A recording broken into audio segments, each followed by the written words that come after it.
हर चीज़ का सॉल्यूशन चश्मा नहीं होता है। कभी-कभी आपको चश्मे का नंबर नहीं होता है, आपकी आँखों के मसल्स कमज़ोर होते हैं। लोग समझते हैं कॉन्टैक्ट लेंस मतलब एक ऑफ द शेल्फ प्रोडक्ट है कि जाके ले लिए 5 नंबर का लेंस दे दो। नहीं, उसमें मटीरियल होता है, उसमें वाटर कंटेंट होता है, उसमें अलग-अलग टाइप के कोटिंग्स होते हैं, उसके कर्वेचर्स होते हैं, उसके डायमीटर्स होते हैं।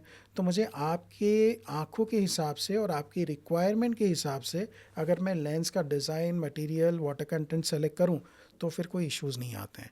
लोग क्या करते हैं, कोई 4 घंटा पहनने वाला लेंस लेते हैं और वो पहन के सो जाते हैं, तो डेफ़िनेटली आपको प्रॉब्लम्स होंगी। बहुत इंटरेस्टिंग है क्योंकि ये वीडियो हर 6 महीने में वायरल होता है कि बारबेक्यू के पास किसी ने लेंस पहन के वो चले गए और वो लेंस मेल्ट होके आँख में चिपक गया और वो पेशेंट अंधा हो गया। तो मैं एक ही जवाब दूँगा आपको, अगली बार आपका बारबेक्यू पार्टी होगा मुझे बुलाइए, मैं अपनी आँखों में वहीं लाइव लेंस पहनूँगा और आप जितना टाइम बोलेंगे मैं उतना टाइम बारबेक्यू के पास सामने खड़ा रहूँगा। चश्मा जो है वो आँखों से थोड़ा-सा दूर रहता है, तो हायर पावर्स में लेंस मोटा भी होता है और मैग्नीफिकेशन, मिनिफिकेशंस इफ़ेक्ट होते हैं। मतलब अगर मैंने माइनस नंबर का चश्मा पहना तो मेरी आँखें थोड़ी छोटी नज़र आएगी, प्लस नंबर का चश्मा पहना तो मेरी आँखें बड़ी नज़र आएगी। वैसा ही मुझे जो दुनिया दिखती है वो थोड़ी-सी बड़ी दिखती है या थोड़ी छोटी दिखती है डिपेंडिंग ऑन द नंबर, और वही अगर कॉन्टैक्ट लेंस पहना तो वो आँखों के बहुत करीब रहता है, तो एक नेचुरल पर्सपेक्टिव दुनिया का मिलता है और साथ में वाइड फील्ड ऑफ व्यू मिलता है। तो हर किसी को कॉन्टैक्ट लेंस से बेटर दिखेगा ऐसा ज़रूरी नहीं है। कोई-कोई चश्मे में भी खुश रहता है, बट कुछ मेडिकल कंडीशंस होती हैं जिसमें कॉन्टैक्ट लेंस डेफ़िनेटली बेटर काम करता है, और कुछ कंडीशंस में contact lens as an option लोग पहनते हैं क्योंकि चश्मा पहनना पसंद नहीं है। अगर आप क्वालिफ़ाइड ऑप्टिशियन के पास जाओगे, तो वो वेल इक्विप्ड रहेगा आपको समझाने के लिए कि आपकी कंडीशन को और आपकी नंबर को ध्यान रखते हुए आपके लिए कौन-सा लेंस बेटर रहेगा। हमेशा सस्ता लेंस ज़्यादा अच्छा नहीं होता और हमेशा ज़्यादा महंगा लेंस भी ज़्यादा अच्छा नहीं होता। सो ये बात सच है। इनफैक्ट जो डब्ल्यूएचओ ने रिसर्च किया है और वही रिसर्च इंडिया के एलवी प्रसाद आई इंस्टीट्यूट में भी हुआ है, तो by 2050 half of the world's population will become myopic. मतलब दुनिया के आधे लोगों को माइनस नंबर का चश्मा होगा। एक टाइम था कि एक जनरल ऑफ्थल्मोलॉजिस्ट हुआ करता था जो आंखों के सारे पार्ट्स को देखा करता था। अब ये आँखों को बहुत छोटे-छोटे पार्ट्स में डिवाइड कर दिया गया है। सो ऑफ्थल्मोलॉजी में भी बहुत सारे ऑफ्थल्मोलॉजिस्ट होते हैं, जो एंटीरियर सेगमेंट ऑफ्थल्मोलॉजिस्ट है, पोस्टीरियर सेगमेंट ऑफ्थल्मोलॉजिस्ट है, कैटरैक्ट सर्जन है, कॉर्निया स्पेशलिस्ट है, ग्लोकोमा स्पेशलिस्ट है। तो उसी तरह जो विज़न रिलेटेड इश्यूज़ हैं, कॉन्टैक्ट लेंस लगाना है, आँखों की थेरेपी करनी है, आँखों के मसल्स की जाँच करनी है, तो उसमें हमारा हाथ होता है। So like if you go to US और यूके और ऑस्ट्रेलिया, तो वहाँ अगर रूटीन एक नॉर्मल इंसान है जिसको आई टेस्ट करनी है, देखना है चश्मा है या नहीं, तो he should ideally go to an optometrist. ये काम ऑप्टोमेट्रिस्ट का है। अब बहुत बार क्या होता है, हम लोग टेम्प्ट हो जाते हैं कि जो फुटपाथ पे सनग्लासेस मिलते हैं वो खरीदें क्योंकि वो सस्ते होते हैं। तो हमारी आँखों में एक आइरिस और प्यूपिल होता है।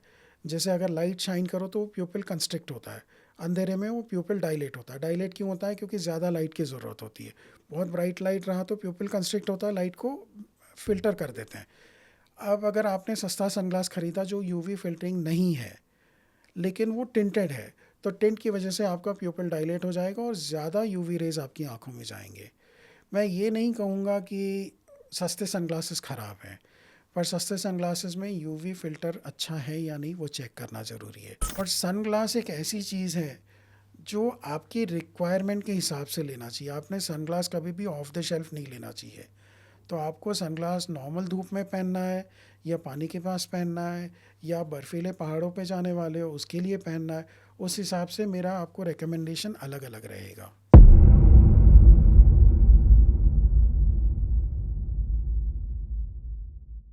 नमस्कार, मैं सौरभ आप सभी का स्वागत करता हूँ बैक बेंचर्स के पॉडकास्ट में। आज हमने आँखों के बारे में बात की। जैसे हम लोग गॉगल लेने जाते हैं तो हम लोग ब्रांड देखते हैं और हम लोग अलग-अलग स्टाइल का गॉगल लेते हैं। लेकिन आज जब हमने अपने गेस्ट से बात की तो हमें पता चला कि गॉगल जगह के हिसाब से चेंज होना चाहिए। आप जम्मू कश्मीर में जाते हो तो आपने अलग गॉगल इस्तेमाल करना चाहिए, आप कन्याकुमारी जाते हो तो आपने अलग गॉगल लेना चाहिए। वैसे ही हमने लेंसेज़ के बारे में बहुत सारी बातें की। लेंस को लेकर लोगों के मन में बहुत सारे अलग-अलग बातें हैं। वो क्लियर हुआ और हम लोग सबसे मेन बात जो थी चश्मों के बारे में। हम लोग गलत चश्मे लेकर अपनी आँखों को किस तरीके से ख़राब कर रहे हैं, ये सब बातें आज के पॉडकास्ट में हुई। आज के जो हमारे गेस्ट हैं वो इंडिया के one of the best optometrist हैं। इनका नाम है यशवंत साहू जी। यशवंत सर ने हमें बहुत सारी बातें बताई, तो ये पॉडकास्ट आप ज़रूर देखिए। मुझे नहीं लगता कि ये पॉडकास्ट देखने के बाद आप गलत चश्मे लोगे, गलत गॉगल लोगे और गलत लेंस इस्तेमाल करोगे, क्योंकि लेंस आजकल मेकअप का पार्ट बन चुका है। तो वीडियो एंड तक ज़रूर देखिए। अगर वीडियो आपको पसंद आए तो इसे लाइक कीजिए और शेयर कीजिए। ये वीडियो उन तक पहुंचाइए जो गॉगल के शौकीन हैं, जो लेंसेज पहनते हैं, नॉर्मल चश्मे भी पहनते हैं, ताकि उनका ये सब चीज़ें लेते समय का उनका आगे का जो भी डिसीजन होगा वो बेहतर होना चाहिए। पॉडकास्ट को स्टार्ट करते हैं। अगर पॉडकास्ट अच्छा लगे, जैसा भी लगे, आप एक बार कमेंट करके ज़रूर बताइएगा।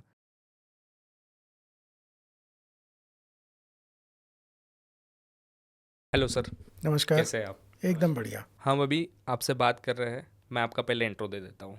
आप इंडिया के बेस्ट मायोपियास क्लिनिक चलाते हैं, बराबर?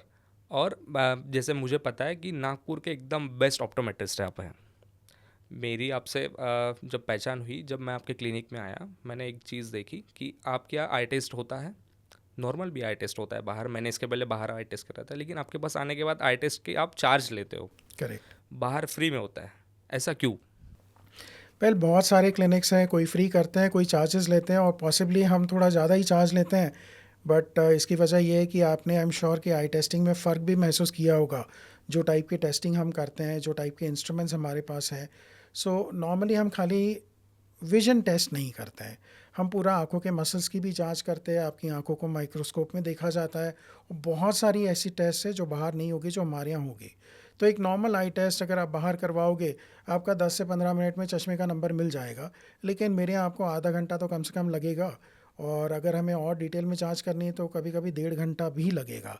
तो जब हम इतनी सारी टेस्ट कर रहे हैं तो उसके लिए हम प्रोफेशनल फ़ीस तो ज़रूर चार्ज करेंगे। सर, इतना समय देने के बाद आपसे जब भी आई टेस्ट कराओ, आप मुझे यही बोलते हो कि आपकी आई अच्छा है, आपका विज़न अच्छा है, आपको चश्मे की ज़रूरत नहीं है।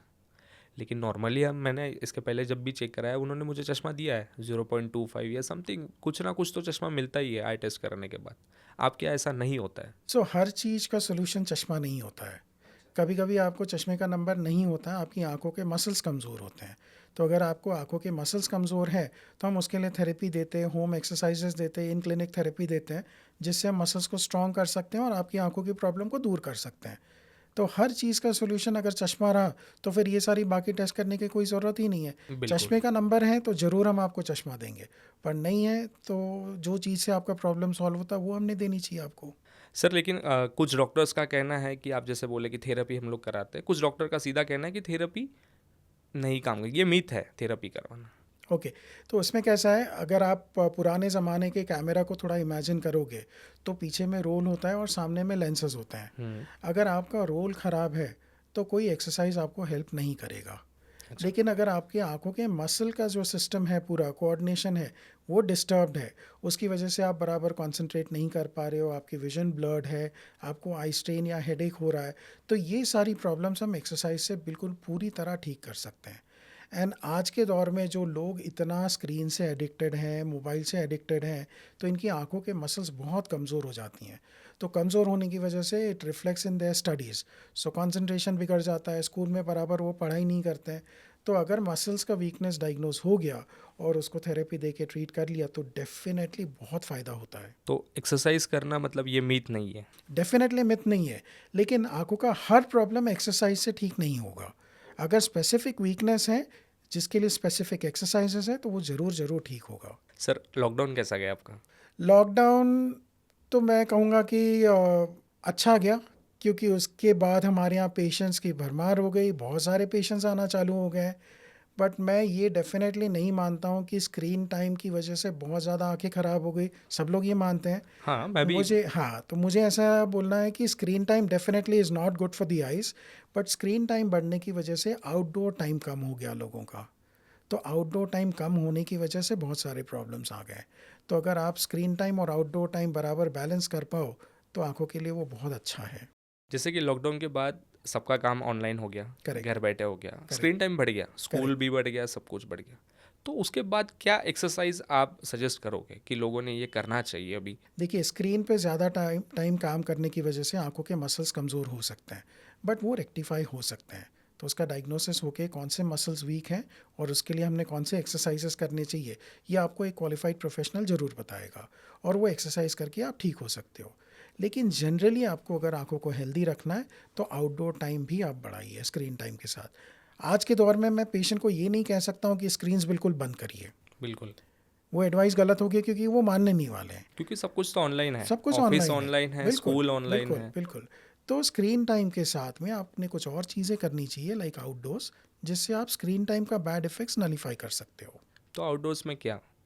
आउटडोर में आप डे लाइट में टाइम स्पेंड करिए और जो प्रिस्क्राइब्ड टाइम है वो 90 मिनट्स पर डे है। सो हर स्कूल के बच्चे ने 90 मिनट्स पर डे आउटडोर्स रहना चाहिए, और वो भी आउटडोर्स मतलब बिल्कुल ओपन फील्ड्स में, ओपन प्लेग्राउंड्स में रहना चाहिए। तो वो लाइट में कुछ केमिकल्स होते हैं जो आंखों के लिए बहुत अच्छे होते हैं। आपने ऐसे केमिकल की बात की, लेकिन आपने इस बोला आउटडोर में रहना चाहिए। आउटडोर में हम लोग जब रहते हैं, आँखों में धूल, मिट्टी सब कुछ जाता है, तो उससे कैसे बचें? बहुत फ़र्क नहीं पड़ता, धूल मिट्टी जाएगा, आप आँख धो सकते हो, और इतनी धूल मिट्टी नहीं होती है। अगर आपको बचना ही है तो आप ज़ीरो पावर का चश्मा भी लगा सकते हैं अगर बहुत ही ज़्यादा धूल है। पर मेरे हिसाब से उतना फ़र्क नहीं पड़ता, क्योंकि हमारी आँखें भगवान ने ऐसी बनाई है। आपको पता है आई लैशेस क्यों बनाई है? क्योंकि अगर कोई चीज़ आँखों के सामने आ रही तो हमारी आँखें बंद हो जाती हैं, और जो डस्ट है वो आई लैशेस कैच कर लेती हैं। तो आँखों में already built in protective mechanism है। अगर आँख में कोई बॉल लगती है तो पहले ये जो बोन है ये फ्रैक्चर होता है, वो एब्सॉर्ब कर लेता है इम्पैक्ट। तो ऐसे भगवान ने आंखें बहुत सोच करके बनाई हैं। तो धूल मिट्टी को आईब्रोज, आई लैशेस, आई लिड्स, ये सब बहुत अच्छे से प्रिवेंट कर सकते हैं। सर थोड़ा हमारे लिए ना आप इसे एक्सप्लेन कीजिए, इसका स्ट्रक्चर, आँखों का स्ट्रक्चर थोड़ा एक्सप्लेन कीजिए तो। आँखों में देखिए, सामने की ओर एक ट्रांसपेरेंट डोम होता है जिसको हम कॉर्निया बोलते हैं। This is the major refracting surface, मतलब जो लाइट के रेज हमारी आँख में पड़ते हैं तो ये कॉर्निया वो लाइट को बेंड करता है और वो बराबर फोकस हमारे पर्दे के ऊपर करता है। तो कॉर्निया के बाद जो फोकसिंग पावर है वो लेंस में है। एक भगवान ने हमारी आंखों में एक लेंस दिया हुआ है, तो लेंस एंड कॉर्निया दोनों मिला के ये इमेज को बराबर रेटिना पे पहुंचाते हैं और उसको फोकस करवाते हैं। और रेटिना जो है ये एक सेंसरी टिश्यू है, तो ये वो इमेज को कैप्चर करके ब्रेन तक पहुंचाता है, और ब्रेन में हम देखते हैं। ओके, हम लोग आँखों में नहीं। आंखों में नहीं देखते, हम ब्रेन में देखते हैं। तो जब ये रेज रेटिना के ऊपर फोकस नहीं होते हैं, रेटिना के सामने फोकस होते हैं, उसको मायोपिया बोलते हैं। रेटिना के पीछे फोकस होते हैं तो उसको हम हाइपोमेट्रोपिया बोलते हैं। तो अकॉर्डिंगली आपको माइनस पावर का चश्मा या प्लस पावर का चश्मा लग सकता है अगर ये रेज बराबर पर्दे पे फोकस नहीं हो रहे हैं तो। जैसे आपने दो दो मेन टॉपिक है, रेटिना, रेज, और दूसरा है लेंस। करेक्ट। आजकल चल रहा है कि लेंस किसने इस्तेमाल करनी चाहिए, क्योंकि हर कोई लेंस लगाता है। हाँ। लेंसेस में कलर्स आते हैं, मेकअप का पार्ट बन चुका है लेंस। करेक्ट, फैशन का पार्ट बन गया है। बिल्कुल। हाँ। तो वो कैसे डिफाइन करे कि कौन सा लेंस कितने समय तक पहनना चाहिए, क्योंकि बोला जाता है, ये है वीडियो में मैंने देखा है कि लेंसेस मेल्ट होती है। ओके। तो कितना सच है ये लेंस का मेल्ट होना? तो देखिए, सबसे पहले आपने एक सवाल पूछा था कि कितने टाइप के लेंसेज आते हैं और कितने समय तक पहनने चाहिए। मैं उल्टा पूछूंगा कि आपको आपकी क्या रिक्वायरमेंट है। सो कोई पेशेंट अगर मेरे यहाँ आता है तो मेरा सवाल रहता है, आपको लेंसेज क्यों लगाने हैं, कितना टाइम लगाना है, आप लेंस पहन के सोने वाले हो क्या, आप लेंस पहन के क्या क्या करने वाले हो। उस हिसाब से मैं मटेरियल को सेलेक्ट कर सकता हूँ। लोग समझते हैं कॉन्टैक्ट लेंस मतलब एक ऑफ द शेल्फ प्रोडक्ट है कि जाके ले लिए 5 नंबर का लेंस दे दो। नहीं, उसमें मटेरियल होता है, उसमें वाटर कंटेंट होता है, उसमें अलग अलग टाइप के कोटिंग्स होते हैं, उसके कर्वेचर्स होते हैं, उसके डायमीटर्स होते हैं। तो मुझे आपके आँखों के हिसाब से और आपकी रिक्वायरमेंट के हिसाब से अगर मैं लेंस का design, material, water content select करूँ तो फिर कोई इश्यूज़ नहीं आते हैं। अच्छा। लोग क्या करते हैं, कोई 4 घंटा पहनने वाला लेंस लेते हैं और वो पहन के सो जाते हैं, तो डेफिनेटली आपको प्रॉब्लम्स होंगी। और दूसरी आपका जो मिथ आपने बोला था, बहुत इंटरेस्टिंग है, क्योंकि ये वीडियो हर 6 महीने में वायरल होता है कि बारबेक्यू के पास किसी ने लेंस पहन के वो चले गए और वो लेंस मेल्ट होके आँख में चिपक गया और वो पेशेंट अंधा हो गया। तो मैं एक ही जवाब दूंगा आपको, अगली बार आपका बारबेक्यू पार्टी होगा मुझे बुलाइए, मैं अपनी आंखों में वहीं लाइव लेंस पहनूंगा और आप जितना टाइम बोलेंगे मैं उतना टाइम बारबेक्यू के पास सामने खड़ा रहूँगा। ऐसा कुछ भी नहीं होता, ये टोटली मिथ है, ये झूठ है। सर लेंस लगाने से अल्सर होता है? गाड़ी चलाने से एक्सीडेंट होता है हाँ बिल्कुल होता है। तो आपने गाड़ी चलाना छोड़ देना चाहिए। नहीं।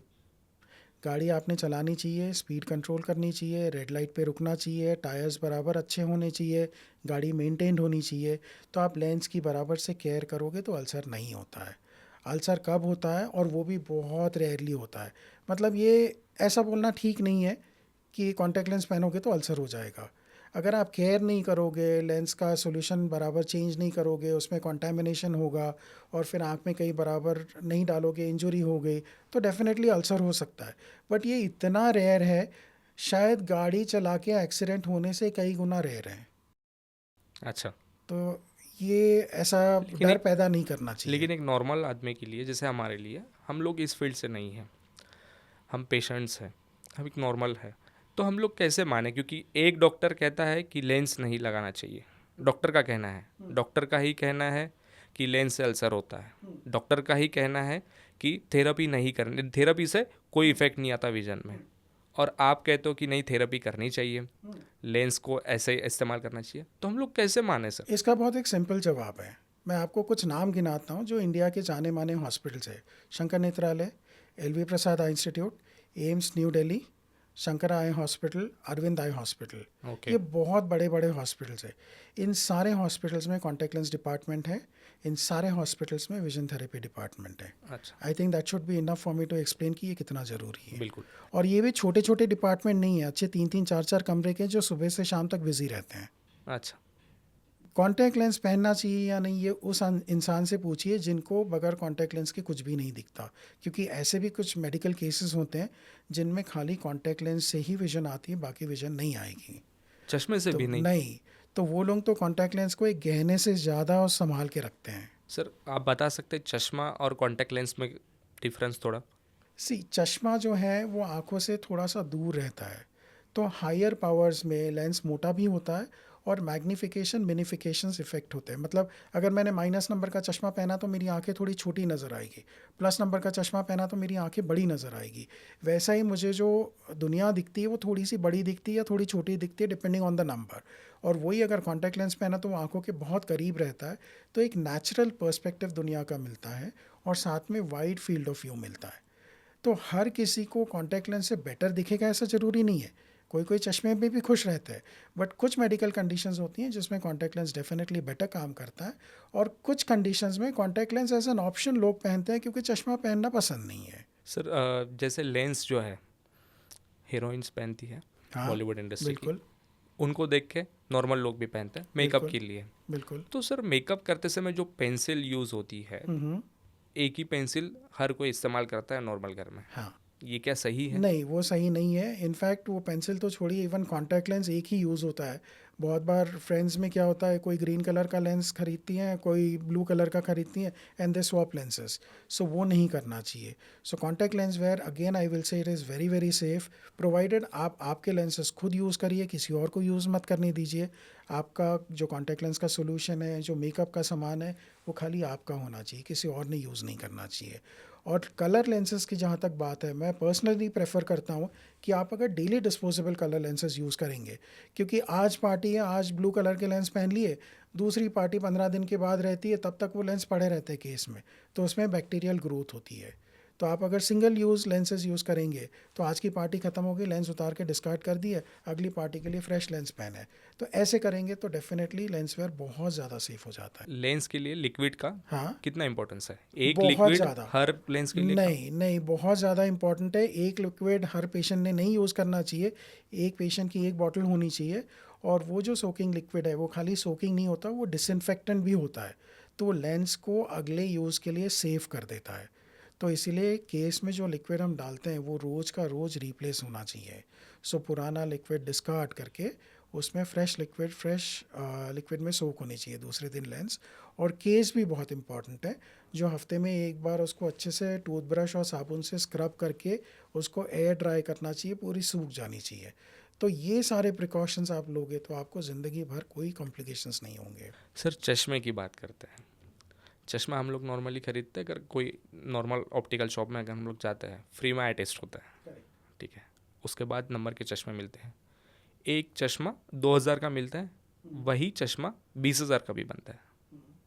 तो 20,000 और 2000 में क्या डिफरेंस है? वेल हर चीज़ में अगर आप देखो तो आपको गाड़ी 5 लाख की भी मिलती है, 50 लाख की भी मिलती है। आपको मूवी थिएटर में आप मूवी देखने जाएंगे, आपको टिकट 200 का भी मिलता है, 500 का भी मिलता है। तो डिफरेंस तो पक्का रहेगा। अब वो लेंस का मटेरियल क्या है, उसका रिफ्रैक्टिव इंडेक्स कितना है, उसके ऊपर कौन से कोटिंग लगे हैं। ऑयल रिपेलेंट कोटिंग आता है, डस्ट रिपेलेंट कोटिंग आता है, एंटी रिफ्लेक्शन कोटिंग आता है। एंटी रिफ्लेक्शन में 6 लेयर कोटिंग आता है, 9 लेयर कोटिंग आता है। फिर उसका जो कर्वेचर है वो स्पेरिकल है या एस्फेरिक है, डबल एस्फेरिक है, सिंगल एस्फेरिक है। इतने सारे उसमें पैरामीटर्स हैं, वो प्रैक्टिकली हर पेशेंट को समझाना मुश्किल होता है। बट आई थिंक एक क्वालिफाइड ऑप्टिशियन के पास अगर जाओगे, एज अ कंज्यूमर आपको ये देखना है कि वो ऑप्टिशियन, वो ऑप्टोमेट्रिस्ट क्वालिफाइड है कि नहीं। अगर आप क्वालिफाइड ऑप्टिशियन के पास जाओगे तो वो वेल इक्विप्ड रहेगा आपको समझाने के लिए कि आपकी कंडीशन को और आपकी नंबर को ध्यान रखते हुए आपके लिए कौन सा लेंस बेटर रहेगा। हमेशा सस्ता लेंस ज़्यादा अच्छा नहीं होता और हमेशा ज़्यादा महंगा लेंस भी ज़्यादा अच्छा नहीं होता। अगर आपको ज़रूरत है महंगे लेंस की तो मैं आपको फोर्स करूँगा महंगा लेंस लेने के लिए, और आपको ज़रूरत नहीं है तो मैं आपको सस्ते लेंस में अच्छा चश्मा बना के दे सकता हूँ। So don't go by the price. Sir लेकिन इतना कुछ एक्सप्लेन नहीं किया जाता ऑप्टिकल शॉप्स में। इतने ऑप्टिकल शॉप्स है, कैसे माने कि वो सही है? सो अगर आपको कोई एक्सप्लेन नहीं कर रहा है तो आप आपका ऑप्टिकल शॉप चेंज कर दीजिए। ऐसी जगह जाइए जो अच्छे से आपको एक्सप्लेन करे, क्योंकि एज अ कंज्यूमर जब आप पैसे भर रहे हो, इतना महंगा प्रोडक्ट खरीद रहे हो, तो आपका जानना ज़रूरी है कि इसमें मुझे क्या बेनिफिट्स मिलने वाले हैं। जब हम मोबाइल फ़ोन भी ख़रीदते हैं तो हम मोबाइल फ़ोन्स को कंपेयर करते हैं कि इसमें मुझे क्या बेनिफिट्स मिल रहे बिल्कुल। हैं तो मैं ज़्यादा पैसे दूँ। तो आपको ये जानना आपका हक है, और अगर वो ऑप्टिशियन आपको एक्सप्लेन नहीं कर पाया तो इसका मतलब आपको दूसरे ऑप्टिकल शॉप में जाना ज़रूरी है। सर लॉकडाउन के बाद से और बच्चों में ना चश्मे की ये ज़्यादा बढ़ गया है। हर बच्चे को चश्मा लग रहा है बचपन से। तो उसके पीछे क्या कारण होता सो ये बात सच है। इनफैक्ट जो WHO ने रिसर्च किया है, और वही रिसर्च इंडिया के LV प्रसाद आई इंस्टीट्यूट में भी हुआ है, तो by 2050 half of the world's population will become myopic.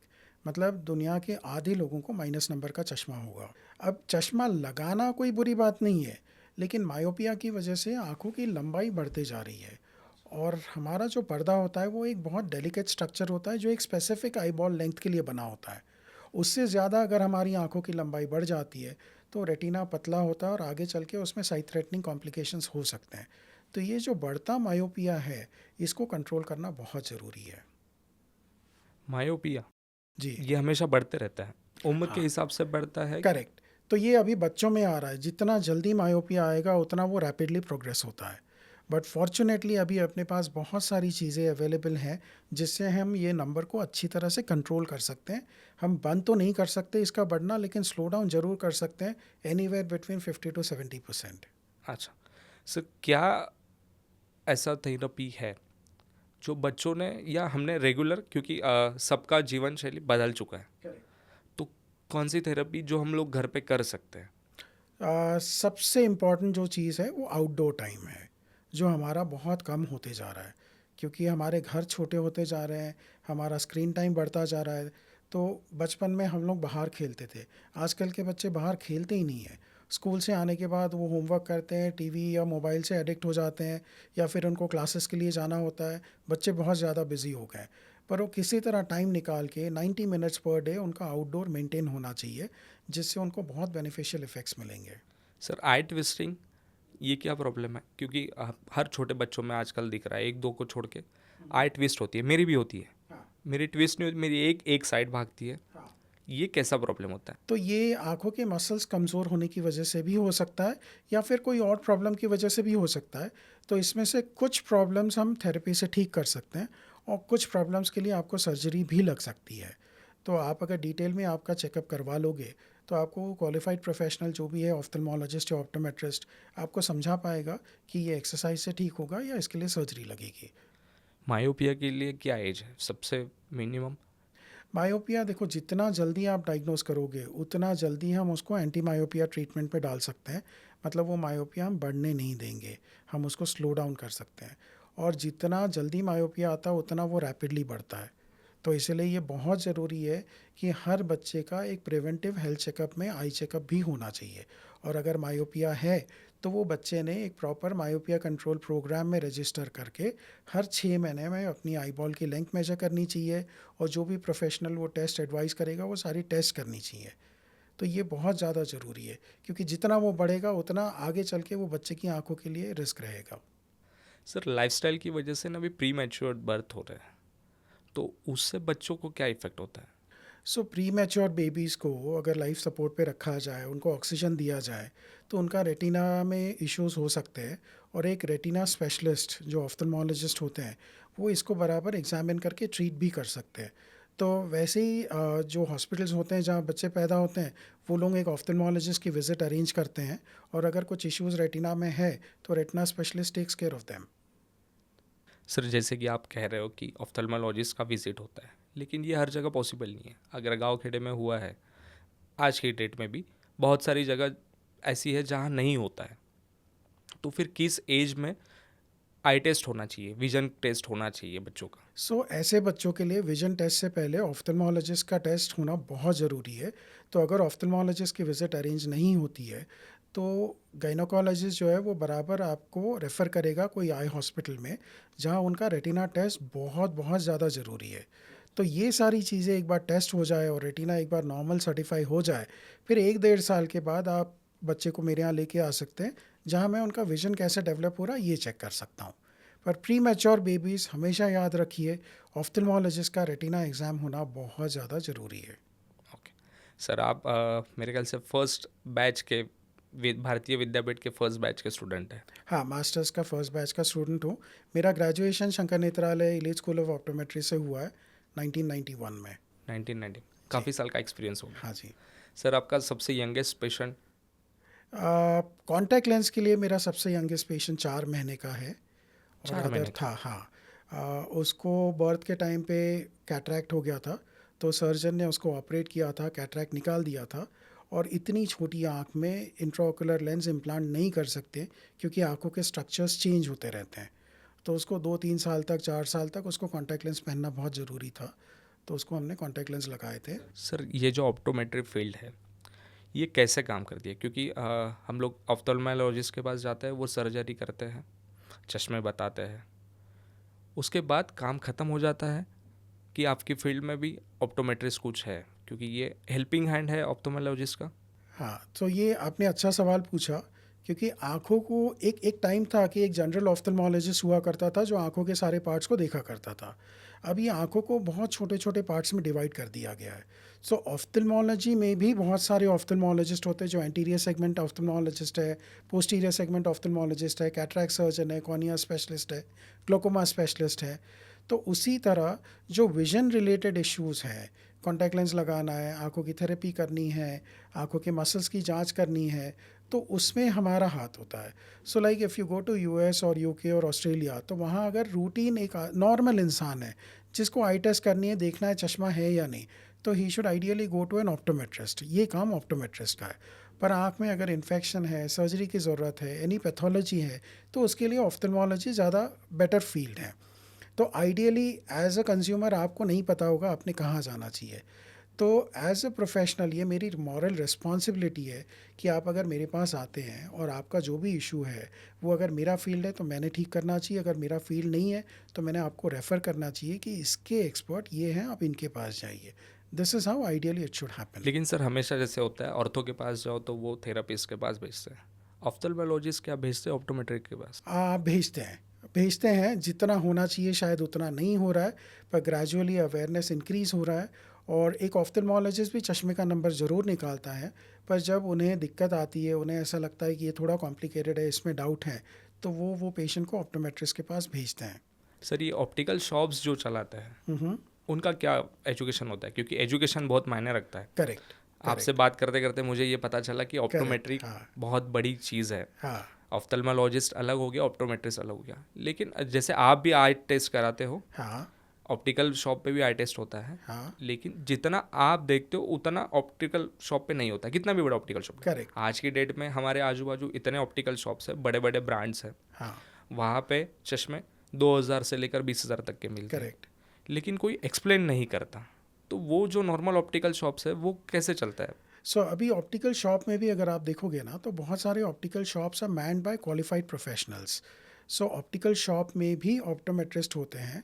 तो अगर वो इंसान जो आपकी आंखें चेक कर रहा है एक ऑप्टिकल शॉप में, अगर वो ऑप्टोमेट्रिस्ट है, तो वो ज़रूर आपको ये सारी जानकारी दे पाएगा। ठीक है, लेकिन इतने ऑप्टोमेट्रिस्ट नहीं है जितने ऑप्टिकल शॉप्स हैं। तो इसीलिए अभी शायद रिफ्रैक्शनिस्ट की पोस्ट भी क्रिएट होगी, जिसमें खाली चश्मे का नंबर निकालने में उनका एक्सपर्टीज़ होगा। वो ऑप्टोमेट्रिस्ट नहीं होंगे, लेकिन एक प्रिलिमिनरी एग्जामिनेशन वो कर देंगे। अगर उसमें उनको कुछ डाउट आता है तो वो केस को या तो ऑप्टोमेट्रिस्ट के पास भेजेंगे या ऑफ्थल्मोलॉजिस्ट के पास भेजेंगे। तो हमेशा मैं यही कहता हूँ, इट डजेंट मैटर आप आपकी आई टेस्ट ऑफ्थल्मोलॉजिस्ट के पास कर रहे हैं, ऑप्टोमेट्रिस्ट के पास कर रहे हैं, ऑप्टिकल शॉप में कर रहे हैं, जो आपकी आई टेस्ट कर रहा है जहाँ भी कर रहा है उसका क्वालिफिकेशन चेक करना बहुत ज़रूरी है। वो क्वालिफाइड है या नहीं वो ज़रूर देखिए। क्योंकि आज के डेट में ऐसा हो रहा है ना, बड़े बड़े ब्रांड्स के लोग घर पर आकर आई टेस्ट करवा कर जाते हैं। एक चश्मा लगाएंगे, दूर का पढ़ने के लिए बोलेंगे। ये कितना सही है लेकिन सर? मैं ये चीज़ को नहीं मानता, क्योंकि बहुत सारी टेस्ट जो क्लिनिक में हो सकती है वो घर पे नहीं हो सकती है। तो अभी टेक्नोलॉजी उतनी एडवांस नहीं हुई है कि एक घर में प्रोफेशनली आई टेस्ट हम कर पाएंगे। शायद आगे चल के होगी, I don't deny that, but as of now मेरा मानना ये है कि जितना अच्छा आई एग्जामिनेशन आपका क्लिनिक में होगा उतना अच्छा आपका घर में कभी हो ही नहीं सकता। क्योंकि आपको आई टेस्ट में आपका इल्यूमिनेशन कांस्टेंट होना चाहिए, आपका डिस्टेंस प्रॉपर्ली मेजर्ड होना चाहिए, आपके इंस्ट्रूमेंट्स बराबर कैलिब्रेटेड होने चाहिए, सारे इंस्ट्रूमेंट्स होने चाहिए। प्रैक्टिकली इतना पॉसिबल नहीं होता कि पूरा क्लिनिक ही साथ लेके चले। तो वो एक बहुत बेसिक आई टेस्ट, वो उनके लिए जो बेड से उठ नहीं सकते हैं उनके लिए कुछ ना करने के से अच्छा है कि एटलीस्ट ये आई टेस्ट हो जाए, उनके लिए अच्छा है। पर एक नॉर्मल इंसान जो चल सकता है उसने डेफिनेटली क्लिनिक चल के जाना चाहिए और अपना आई टेस्ट करना चाहिए। सर वेल्डिंग शॉप पे जो वेल्डिंग करता है उस पे देख के, ऐसे बचपन में मेरे माँ बाप बताते कि उसकी तरफ मत देखिए, आंखें ख़राब होगी। तो वो लाइट कितना इफेक्ट करता है आंखों पे? डेफिनेटली कर सकता है। सो वेल्डिंग लाइट हो गया या सोलर इक्लिप्स हो गया, ये सबको डायरेक्टली नहीं देखना चाहिए। इसीलिए वो लोग गॉगल पहनते हैं जिसमें लेंसेज होते हैं, वो बैड रेस को, हार्मफुल रेस को फ़िल्टर करते हैं। तो अगर ये सारी चीज़ें देखनी है तो थ्रू फिल्टर ही देखना चाहिए, नेकेड आई से नहीं देखना चाहिए, क्योंकि वो लाइट बहुत ब्राइट रहता है और वो रेटिना को परमानेंटली डैमेज कर सकता है। सर आजकल घरों में लाइटिंग बहुत होती है अलग अलग प्रकार की, लेकिन बच्चे के लिए पढ़ाई करते समय किस टाइप का लाइट होना चाहिए, कितना उसका पावर होना चाहिए? क्योंकि आंखों पे स्ट्रेस आता है ऐसे हम लोग करेक्ट। बोलते हैं, तो वो कैसे? So if it is possible बच्चे ने डे लाइट में पढ़ना चाहिए, बाहर बालकनी में बैठ के दिन के उजाले में पढ़ना चाहिए, आर्टिफिशियल लाइट में पढ़ना ही नहीं चाहिए। पर वो प्रैक्टिकल नहीं है, ये एडवाइस प्रैक्टिकल नहीं है। तो अगर आपने कभी लाइटिंग ख़रीदी हो घर के लिए, तो एक आपको ब्लू लाइट मिलता है, एक वार्म येलो लाइट मिलता है और एक डे लाइट मिलता है। तो डे लाइट जो है वो ब्लू एंड वार्म के बीच वाला रहता है।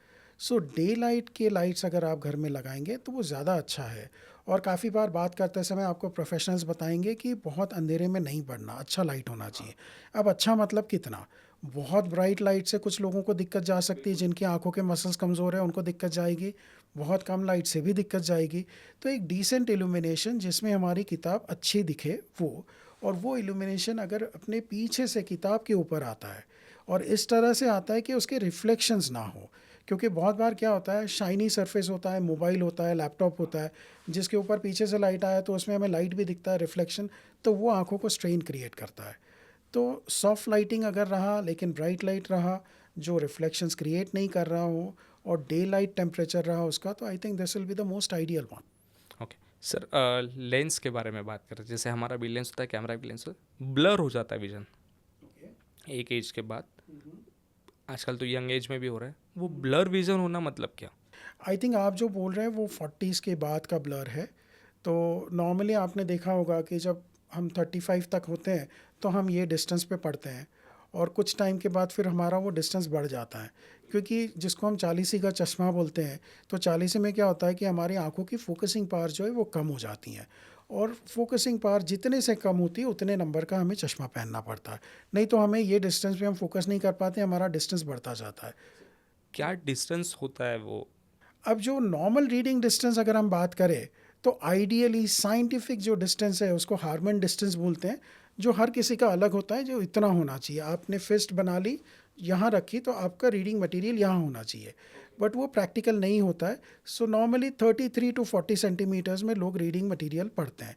सो एक बहुत इंपॉर्टेंट टिप मैं आपको देना चाहूँगा, जब भी 40+ वाले लोग अपना आई टेस्ट करने जाएंगे तो उनका नज़दीक का जब चश्मा चेक होगा तो जो प्रोफेशनल है जहाँ आपको रीडिंग मटेरियल पकड़ने बोलता है वहाँ मत पकड़िए, जहाँ आपको रख के पढ़ना है, जो आपकी आदत है। लाइक फॉर एग्जांपल, मुझे शायद ये डिस्टेंस कंफर्टेबल है, आपको ये डिस्टेंस कंफर्टेबल होगा, किसी और को ये डिस्टेंस कंफर्टेबल होगा। तो जहाँ आपको न्यूज़पेपर पकड़ के पढ़ना है, वहाँ पकड़िए और वो प्रोफेशनल को बोलिए ये डिस्टेंस पे मुझे नियर क्लियर देखना है। ये बहुत ज़रूरी है, नहीं तो क्या होता है, वो प्रोफेशनल ये डिस्टेंस पे चेक करेगा और आप घर आके चश्मा बनाने के बाद ये डिस्टेंस पे पढ़ेंगे तो दिक्कत जाएगी। हाँ, क्योंकि हम लोग उसे क्रॉस नहीं कर पाते सर। हमें जो बोला गया है कि उन्होंने बोला है कि ये इस डिस्टेंस पे नहीं तो पढ़ना तब आप है, बोलिए कि मुझे ये डिस्टेंस पे पढ़ना है। एक बार को ये डिस्टेंस आपको क्लियर हो जाएगा, क्योंकि प्रोग्रेसिव में कैसा है, आपने ये डिस्टेंस की पावर जनरेट की तो यहाँ की पावर भी रहेगी, लेकिन आपने अगर स्टार्टिंग ही यहाँ पकड़ी तो आपके चश्मे में ये दिखेगा ही नहीं। तो जो आपका नज़दीक का डिस्टेंस है ये बराबर से आप रखिए उसको, तो आपका चश्मा बहुत अच्छा बनेगा। सर पहले हम लोग देखते थे चश्मा जिसे लगता था 2 पावर का रहता था, एक पास का और दूर का। वो 2 लेयर में रहता था, ऊपर में सेपरेट, बीच में और नीचे कॉर्नर में थोड़ा सर्कुलर रहता था। आजकल वो ख़त्म हो गया। वो पता नहीं चलता है कि दोनों क्या है, डिफरेंस नहीं हाँ, दिखता। डिफरेंस नहीं दिखता। जैसे मैंने पहना हुआ है, अच्छा, तो आपने जो बोला उसको बाईफोकल बोलते थे, उसमें 2 फोकसिंग डिस्टेंस होती हैं, ऊपर से दूर का दिखता था और नीचे से नज़दीक का दिखता था। पर आज का दौर ऐसा है कि सारा काम हमारा इंटरमीडिएट पे है। लैपटॉप हमारा इंटरमीडिएट पे, टेबल्स बड़े हो गए हैं तो टेबल के ऊपर जो सामान है वो इंटरमीडिएट पे है। तो हमें जो दूर और नज़दीक की पार है वो इंटरमीडिएट को देखने में काम नहीं आती है। इसीलिए फिर बाईफोकल के बाद निकला ट्राईफोकल। सो जिसमें ऊपर की पार थी डिस्टेंस की, फिर बीच वाली पार थी इंटरमीडिएट की, और उसके बाद नीचे में नज़दीक की पार थी। पर वो ट्राईफोकल में बीच वाला एरिया बहुत कम था और उसको यूज़ टू होना बहुत मुश्किल था। फिर टेक्नोलॉजी ऐसी एडवांस हो गई कि ये तीनों डिस्टेंसेस को फ्यूज़ कर दिए और एक प्रोग्रेसिव या मल्टीफोकल बन गया। तो जिसमें दूर की पार और नज़दीक की पार में बीच में हर मिलीमीटर पे अलग पार रहती है। तो आपको बस गर्दन उठानी है और वो चीज़ फोकस में आ जाती है, क्योंकि आपका हर फोकसिंग डिस्टेंस का पार आपके चश्मे में होता है। सर प्रोग्रेसिव लेंस क्या होती है? यही प्रोग्रेसिव होता है कि दूर और नज़दीक में हर मिलीमीटर पे अलग अलग पावर होती है। तो आपको नज़दीक से लेके दूर तक सारे डिस्टेंसेस में क्लियर विजन प्रोग्रेसिव देता है एक ही ग्लास में।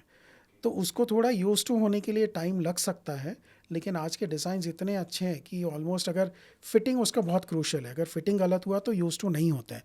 तो बहुत बार क्या होता है, अनफॉर्चुनेटली चश्मा बराबर फिट नहीं करते हम लोग, और उसकी वजह से पेशेंट को लगता है प्रोग्रेसिव बहुत बेकार लेंस है। प्रोग्रेसिव बेकार लेंस नहीं, प्रोग्रेसिव बहुत बेहतरीन लेंस है। अगर उसका डिज़ाइन सिलेक्शन, उसका फिटिंग, उसका कॉरिडोर लेंस सब अगर बराबर सेलेक्ट करो तो it's a wonderful lens. Okay. हर इंसान ने प्रोग्रेसिव पहनना चाहिए। सर ये ब्लू लाइट लेंस जो होता है, जैसे हम लोग अभी पीसी पे काम करते हैं तो ब्लू ग्लासेस वाला हाँ, लेंस ब्लू होता कट लेंसेज बोलते हैं उसको। ऐसा माना जाता है कि डिजिटल डिवाइसेस में से ब्लू लाइट ज़्यादा निकलता है, तो ब्लू लाइट को कट करने के लिए लेंसेज मिलते हैं। तो ये कोरोना के बाद बहुत ज़्यादा चलन में आया। हर मम्मी ये सोचती है कि मेरे बच्चे के लिए मैं ब्लू लाइट फ़िल्टरिंग लेंसेज लूँ ताकि मेरे बच्चे की आंखें सेफ़ रहें। तो अभी तक रिसर्च ने ऐसा हमें कंक्लूसिव एविडेंस नहीं दिया है कि ब्लू लाइट फ़िल्टरिंग लेंसेज वाकई में इफ़ेक्टिव हैं या आंखों के लिए बहुत अच्छे हैं। पहन ज़रूर सकते हैं, पर अगर आपको पहनना है तो अच्छी क्वालिटी का लेंस पहनिए। चीप चाइनीज़ लेंसेज मत पहनिए, क्योंकि एक चीज़ हमेशा याद रखिए, ब्लू लाइट पूरा कट नहीं होना चाहिए। कुछ पोर्शन ब्लू का पास होना चाहिए, ये आपकी स्लीप साइकिल को रेगुलेट करता है। तो अच्छे ब्रांडेड लेंसेज आप लेंगे तो उसमें से कुछ परसेंट ब्लू पास होगा, पूरा कट नहीं होगा। But as of now there is no conclusive evidence. मैं कभी भी आपको ब्लू लाइट के लिए ज़्यादा पैसे खर्च करने नहीं बोलूँगा। हो सकता है 2 साल के बाद मैं आपको खुद बोलूँ कि ब्लू लाइट फिल्टरिंग लेंसेज पहनिए, but as of now I don't have any conclusive evidence. है। ओके। सर एक एज के बाद, जैसे 40 का आपने बताया, आंखों में पानी आना भी स्टार्ट हो जाता है। हाँ, ये आंखों से पानी आना मतलब क्या है? ये कोई सिंबल है, कोई बड़ी बीमारी की तरफ हमें? नहीं, कोई बड़ी बीमारी नहीं है। आँखों में 2 टाइप के सिक्रीशन होते हैं पानी के। एक होता है बेसिक सिक्रीशन जो पानी बहते रहता है नॉर्मल कोर्स में, और एक होता है रिफ्लेक्स टीयरिंग। तो कभी अगर नाक में इरिटेशन हो गया या बहुत ज़्यादा धूप ले देख ली, या फिर इमोशनली बहुत डिस्टर्ब हो गए, तो एकदम से पानी आ जाता है, तो वो रिफ्लेक्स टीयरिंग होता है। तो बहुत बार क्या होता है, ये एज में टीयर्स जो बेसिक सिक्रीशन है वो धीरे धीरे कम होना चालू होता है, और वो कम होने की वजह से आंखों में इरिटेशन होता है और एकदम से पानी आ जाता है। तो कभी कभी ड्राइनेस की वजह से ज़्यादा पानी आता है। तो एक बॉडी का डिफेंस मैकेनिज्म है आंखों को गीला रखने के लिए। पर अगर बहुत ज़्यादा इशू हो रहा है, बहुत पानी आ रहा है और जो बह रहा है आंखों से बाहर, तो आपको एक क्वालिफाइड प्रोफेशनल की हेल्प लेनी चाहिए, क्योंकि इसका मतलब कहीं तो कुछ गड़बड़ है, उसको ठीक करना ज़रूरी है। पर अगर बाहर नहीं निकल रहा है तो मुझे नहीं लगता बहुत कुछ करने की ज़रूरत है। सर ऑप्टोमेट्रिस्ट के बारे में थोड़ा और बताइए ना, कि ऑप्टोमेट्रिस्ट के पास जाके क्या क्या प्रॉब्लम्स हमारे दूर हो सकते। सो ऑप्टोमेट्री अगर वर्ड को आप स्प्लिट करेंगे तो ऑप्टो मतलब आई और मेट्री मतलब मेजरमेंट। तो आँखों के जितने भी मेजरमेंट हैं, मतलब आँखों को मेजर करके उसके ऊपर कॉन्टैक्ट लेंस लगाना है, आँखों की लंबाई मेजर करके मायोपिया कंट्रोल करना है, या आँखों की पावर निकाल के चश्मा बनाना है, तो ये सारे में ऑप्टोमेट्रिस्ट एक्सपर्ट्स होते हैं। और साथ ही साथ आँखों के मसल्स का भी मेजरमेंट करके अगर जो मसल्स वीक है उनको स्ट्रेंथन करना है। और हम लोग आर्टिफिशियल आइज़ भी बनाते हैं, तो जिसकी आँख नहीं रहती है तो उनके लिए दूसरी आँख को देख के हैंड पेंट करके, वो कॉस्मेटिक रीज़न की वजह से, कॉस्मेटिक रीज़न के लिए है, ऐसा नहीं कि वो आँख से दिखना चालू होता है, चेहरा कंप्लीट करने के लिए। तो ऐसे बहुत सारी चीज़ें ऑप्टोमेट्री फील्ड में आते हैं। सर सन गॉगल्स ये कितने काम के हैं, ये सन कितना गॉगल्स ज़रूरी है? बहुत ज़्यादा ज़रूरी है, क्योंकि यूवी का परसेंटेज आप भी जानते हैं बढ़ता जा रहा है, धूप बढ़ते जा रही है। तो धूप से ग्लेयर कट करने के लिए, कंफर्ट के लिए ज़रूरी है, और यूवी जो बढ़ता जा रहा है यूवी को फ़िल्टर करने के लिए ज़रूरी है। अब बहुत बार क्या होता है, हम लोग टेम्प्ट हो जाते हैं कि जो फुटपाथ पे सनग्लासेस मिलते हैं वो ख़रीदें क्योंकि वो सस्ते होते हैं। तो हमारी आँखों में एक आइरिस और प्यूपिल होता है। जैसे अगर लाइट शाइन करो तो वो प्यूपिल कंस्ट्रिक्ट होता है, अंधेरे में वो प्यूपिल डायलेट होता है। डायलेट क्यों होता है? क्योंकि ज़्यादा लाइट की ज़रूरत होती है। बहुत ब्राइट लाइट रहा तो प्यूपिल कंस्ट्रिक्ट होता है, लाइट को फ़िल्टर कर देते हैं। अब अगर आपने सस्ता सनग्लास ख़रीदा जो यूवी फ़िल्टरिंग नहीं है लेकिन वो टिंटेड है, तो टिंट की वजह से आपका प्यूपिल डायलेट हो जाएगा और ज़्यादा यूवी रेज़ आपकी आँखों में जाएंगे। मैं ये नहीं कहूँगा कि सस्ते सनग्लासेस ख़राब हैं, पर सस्ते सनग्लासेस में यूवी फ़िल्टर अच्छा है या नहीं वो चेक करना ज़रूरी है। और सस्ते सनग्लास में ऑप्टिकल क्लैरिटी अच्छी नहीं होती है, वो लेंस की थिकनेस अच्छी नहीं होती है। तो सनग्लास हम सोचते धूप से बचने के लिए, पर सनग्लास आप कब पहनेंगे? जब आप बाइक पे जा रहे हो या गाड़ी चला रहे हो। तो इम्पैक्ट रेजिस्टेंस भी उतना इम्पॉर्टेंट है, क्योंकि कभी भगवान ना करे आपका एक्सीडेंट हो गया तो यहाँ मार लगने की वजह से वो लेंस टूट के आपकी आँख में जा रहा है। तो सनग्लास में एक इम्पैक्ट रेजिस्टेंस भी अच्छा होना चाहिए। सो यूवी फ़िल्टरिंग होना चाहिए, इम्पैक्ट रेजिस्टेंस अच्छा होना चाहिए, एंटी ग्लेयर होना चाहिए। अगर पोलराइज सनग्लास पहनो तो वो और भी अच्छा है। तो पोलराइज में क्या होता है, लाइट नॉर्मली हर प्लेन में रिफ्लेक्ट होता है, तो वो रिफ्लेक्शन की वजह से हमें ग्लेयर का प्रॉब्लम क्रिएट होता है। तो पोलराइज सारे फील्ड्स, सारे एरियाज़ में लाइट को ब्लॉक करके एक ही प्लेन में लाइट को अलाउ करता है, तो उससे ग्लेयर पूरा चला जाता है। और सन ग्लास एक ऐसी चीज़ है जो आपकी रिक्वायरमेंट के हिसाब से लेना चाहिए। आपने सन ग्लास कभी भी ऑफ द शेल्फ नहीं लेना चाहिए। तो आपको सनग्लास नॉर्मल धूप में पहनना है, या पानी के पास पहनना है, या बर्फीले पहाड़ों पे जाने वाले हो उसके लिए पहनना है, उस हिसाब से मेरा आपको रिकमेंडेशन अलग अलग रहेगा। सर सनग्लास लेने के लिए भी ऑप्टोमेट्रिस्ट के पास जाना चाहिए? डेफिनेटली वो आपको बहुत अच्छा गाइड कर पाएंगे कि आपकी रिक्वायरमेंट के लिए एक अच्छा सनग्लास कौन सा रहेगा। सर मैक्सिमम ड्राइविंग करने वाले जो लोग थे रेलवे में जैसे, उनका आई टेस्ट होता है सर? हाँ बिल्कुल होता है, वो तो बहुत ज़रूरी है। और हमेशा उनके, होता है लेकिन? हाँ होता ही है, उनको जॉब मिलने से पहले उनका आई टेस्ट होता है। और उनको एक स्पेसिफिक क्राइटेरिया, हर फील्ड के लिए एक स्पेसिफिक क्राइटेरिया होता है, उसमें अगर वो बैठते हैं तो ही उनको वो जॉब मिलता है, नहीं तो नहीं क्योंकि मिलता। हमें पता है पायलट्स का भी आँखों का वो भी बहुत हर किसी ज़रूरी का, है। आर्मी में होता है, एयरफोर्स में होता है, पायलट्स का होता है, ट्रक ड्राइवर्स का होना चाहिए, उतना नहीं होता है, पर ट्रेन ड्राइवर्स का डेफिनेटली होता है। सर हम लोग फ्लाइट में ट्रैवल करते हैं, हमने देखा है पायलट्स कुछ अलग तरीके का चश्मा पहनते हैं, गॉगल पहनते हैं, और क्रिकेटर भी पहनते हैं, वो कुछ डार्क, बहुत डार्क होता है। तो इतना डार्क गॉगल पहनने के बाद विजिबिलिटी अच्छी होती है कि उसके पीछे कुछ रीज़न है? नहीं, विजिबिलिटी अच्छी डेफिनेटली होती है, क्योंकि बाहर जब पायलट्स बाहर देखते हैं तो इट्स वेरी ब्राइट, और वहाँ पर ऑब्स्टेकल्स ना होने की वजह say that light is very high in UV. Okay. अब एक चीज़ बहुत अच्छे से समझिए, मैं हर किसी को बोलता हूँ अगर आपको ज़्यादा दिमाग नहीं लगाना है, बेस्ट सनग्लास पोलराइज सनग्लास है, लेकिन पायलट्स पोलराइज नहीं पहन सकते हैं। क्यों? क्योंकि पोलराइज सनग्लास में से जो हमारे इंस्ट्रूमेंट के पैनल्स हैं, थोड़े अजीब एंगल में अगर हो तो वो दिखते नहीं है, या वो थोड़े मेटालिक दिखते हैं, क्लैरिटी थोड़ी सी ख़राब हो जाती है। अब पायलट्स के वो कॉकपिट में अगर आप देखेंगे, मूवीज़ में हम देखते हैं सब जगह इंस्ट्रूमेंट पैनल्स होते हैं, तो एक पर्टिकुलर पैनल अच्छा दिखेगा, दूसरा नहीं दिखेगा। इसीलिए पायलट्स एक ऐसी प्रोफेशन है जिसमें पोलराइज सनग्लास नहीं पहनना चाहिए। तो वो डार्क सनग्लास जो यूवी फिल्टरिंग सनग्लास है वो पहनते हैं। तो इनफैक्ट ये बहुत रेबैन कंपनी थी, रेबैन कंपनी ने पायलट्स के लिए पहली बार सनग्लासेस बनाए थे और वो एविएटर शेप में बनाए थे। वो एविएटर शेप मतलब हमारी आंखों का जो नॉर्मल शेप है, यहाँ नोज़ है, यहाँ से कट करके, तो वो सनग्लास एविएटर पायलट्स के लिए स्पेसिफिकली बना था। और उसके बाद रेस्ट इज हिस्ट्री, आज तक लोग एविएटर सनग्लास मांगते हैं। पुलिस वाले हाँ, तो ज़्यादातर वो पहनते हैं, बहुत मैंने देखा फेमस हो है। गया। तो एज अ पैसेंजर अगर आपको बैठना और खिड़की के बाहर देखना है, तो आप अगर पोलराइज सनग्लास पहनोगे तो you will really enjoy that view, क्योंकि ग्लेयर पूरी तरह कट हो जाएगा।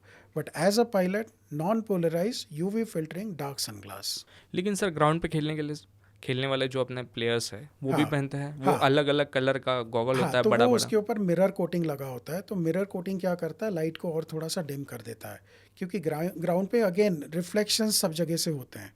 और लाइट ब्लॉकिंग कोई चीज़ नहीं होता, झाड़ है, किसी की शैडो पड़ रही है, ऐसा कुछ भी नहीं होता है।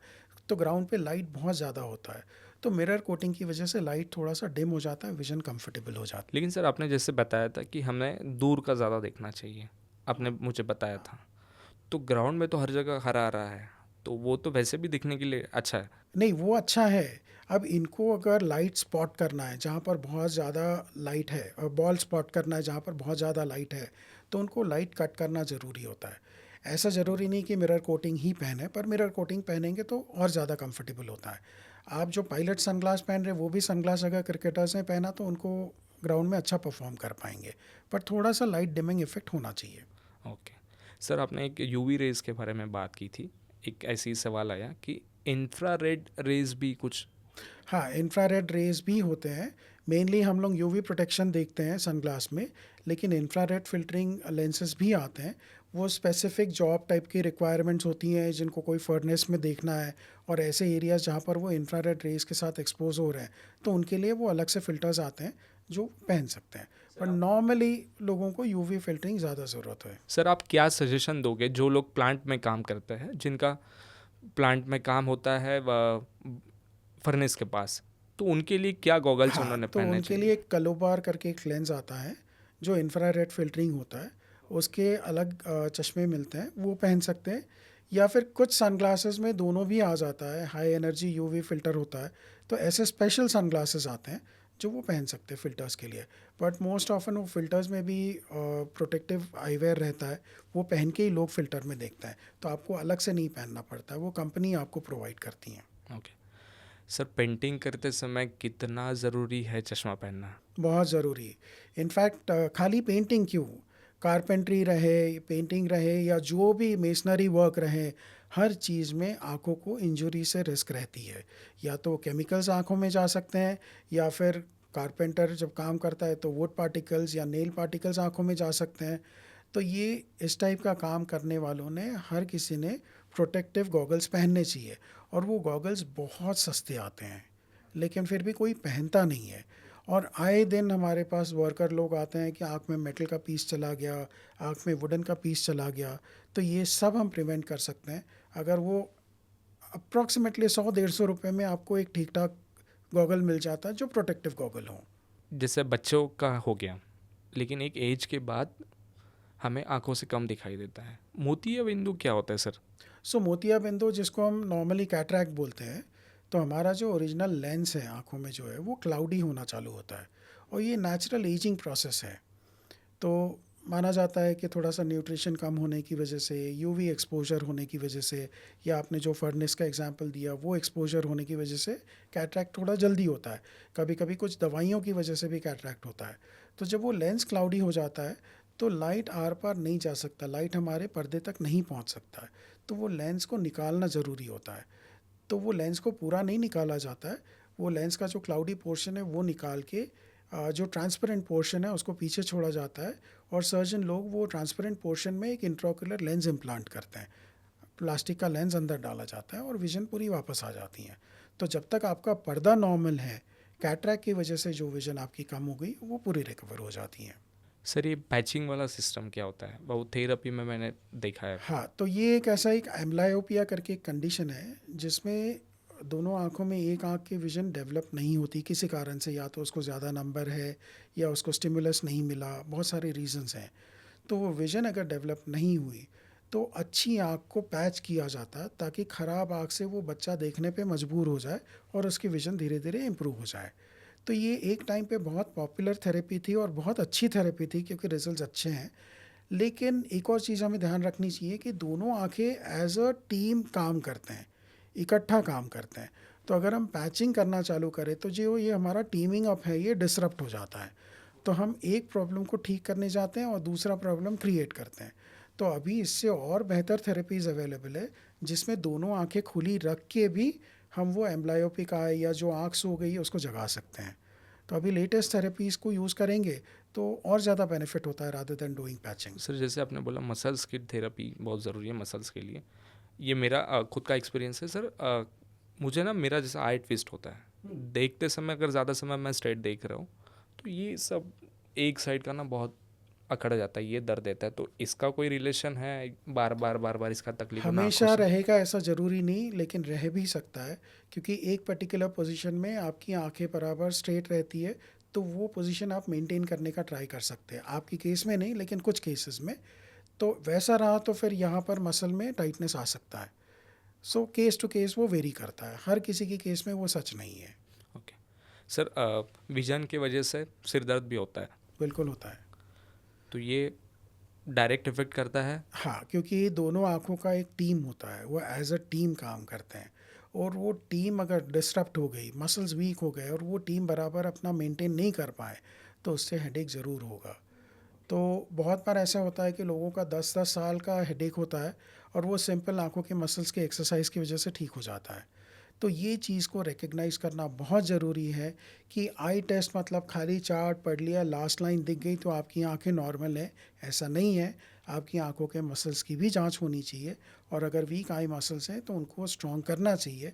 वो स्ट्रॉन्ग कर देंगे तो आपकी आई स्ट्रेन, हेडेक, कंसंट्रेशन सब में बहुत ज़्यादा फ़र्क पड़ेगा। सर ऐसी कौन सी चीज़ें हैं जो डेली लाइफ में हम लोग यूज़ करते हैं जिसकी वजह से आंखों को सबसे ज़्यादा तकलीफ है, सबसे ज़्यादा धोखा अगर किसी चीज़ से है तो वो क्या है? सो ये सवाल आपने बहुत अच्छा पूछा क्योंकि घर में ऐसी बहुत सारी चीज़ें हैं जो आंखों के लिए धोखादायक हो सकती है।